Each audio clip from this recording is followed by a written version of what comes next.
Hi అండి. జనరల్‌గా మనం పన్నీర్‌తో చాలా రెసిపీసే చేస్తూ ఉంటాం. అయితే రైస్‌లోకి, చపాతీలోకి కూడా సెట్ అయ్యేలాగా చాలా సింపుల్‌గా, సూపర్ టేస్టీగా ఉండే పన్నీర్ బుజ్జిని ఏ విధంగా చేయాలనేది చూపించబోతున్నాను. దీన్ని ప్రిపేర్ చేసుకోవడానికి ముందుగా స్టవ్ ఆన్ చేసి కడాయి కానీ, ఏదైనా ప్యాన్ కానీ పెట్టుకొని ఇందులోకి 2 టేబుల్ స్పూన్ల వరకు ఆయిల్ వేసుకుని హీట్ అయిన తర్వాత మంటను మీడియం ఫ్లేమ్‌లోకి అడ్జస్ట్ చేసుకొని ఇందులోకి ఒక పెద్ద ఉల్లిపాయని చిన్న చిన్న ముక్కలుగా అయితే కట్ చేసుకొని ఇందులోకైతే వేసుకోండి. అలాగే స్పైసీనెస్కి తగ్గట్టుగా 2 పచ్చిమిర్చిని చిన్న ముక్కలుగా వేసుకుని కొద్దిగా ఫ్రెష్నెస్ కోసం కరివేపాకు కూడా వేసుకుని ఉల్లిపాయ ముక్కలు అనేది సాఫ్ట్ అయ్యేంత వరకు అయితే మగ్గించేసుకోవాలి. అయితే ఇందులోకి కొద్దిగా పసుపు, అలాగే ఉల్లిపాయ ముక్కలు అనేది త్వరగా మగ్గడం కోసం ఒక పావు స్పూన్ వరకు సాల్ట్ కూడా యాడ్ చేస్తున్నాను. ఇలా వేసుకుని ఒక్కసారి కలిపేసుకున్న తర్వాత కడాయి మీద మూత పెట్టేసి ఉల్లిపాయ ముక్కలు అనేది సాఫ్ట్ అయ్యేంత వరకు మగ్గించుకోవాలి. ఉల్లిపాయలు కాస్త సాఫ్ట్ అయినాయి అనుకున్న తర్వాత ఇందులోకి 1 స్పూన్ వరకు అల్లం వెల్లుల్లి పేస్ట్ వేసుకుని ఇంకొకసారి కలిపేసుకుని అల్లం వెల్లుల్లి పేస్ట్ అనేది పచ్చివాసన పోయేంత వరకు ఇంకొక 2-3 నిమిషాల పాటు మగ్గించుకున్న తర్వాత ఇందులోకి ఒక పెద్ద సైజు టొమాటోని చిన్న ముక్కలుగా కట్ చేసుకుని వేసుకుని వీటిని కూడా మిక్స్ చేసుకుంటూ టొమాటోలు కూడా కొద్దిగా సాఫ్ట్ అయ్యేంత వరకు అయితే మగ్గించేసుకోవాలి.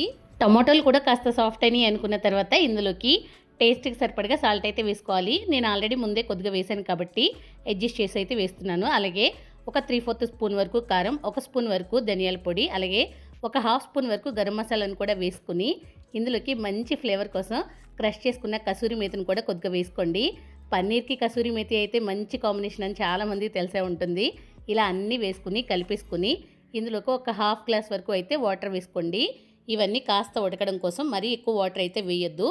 ఇలా వేసుకుని ఒక్కసారి కలిపేసుకున్న తర్వాత మళ్ళీ మూత పెట్టేసి నీరు అనేది బాగా దగ్గరగా అయ్యేంత వరకు అయితే ఉడికించేసుకోవాలి. నీరు దగ్గరగా అయిపోయి ఆయిల్ కొంచెం సెపరేట్ అవుతుంది అనుకున్నప్పుడు ఇందులోకి తురుము పెట్టుకున్న 200 గ్రాముల వరకు పన్నీర్ అయితే వేస్తున్నాను. నేనైతే మిల్క్ పన్నీర్ని యూజ్ చేశాను. మీరు ఇంకా హెల్తీగా కావాలి అనుకుంటే మాత్రం సోయా పన్నీర్ని కూడా వాడుకోవచ్చు. ఇలా వేసుకుని అంతా కలిసేలాగా బాగా మిక్స్ చేసుకుని 2 నిమిషాల పాటు ఉడికించుకున్న తర్వాత ఇందులోకి ఫైనల్గా శుభ్రం చేసి కట్ చేసి పెట్టుకున్న కొత్తిమీర కూడా కొద్దిగా వేసుకుని ఇంకొకసారి మిక్స్ చేసుకుని 1 నిమిషం పాటు ఉడికిన తర్వాత స్టవ్ ఆఫ్ వేసుకుని వేడిగా ఈ పన్నీర్ బుజ్జీని మీకు నచ్చిన రైస్తో కానీ లేదంటే చపాతీతో కానీ సర్వ్ చేసుకుంటే చాలా టేస్టీగా ఉంటుంది. మీరు ఎప్పుడు ఇలా ట్రై చేయకపోతే ఒకసారి ఇలా ట్రై చేసి చూడండి, మీకు డెఫినెట్గా నచ్చుతుంది. మేమైతే చపాతీతో ట్రై చేసాం, చాలా బాగుంది.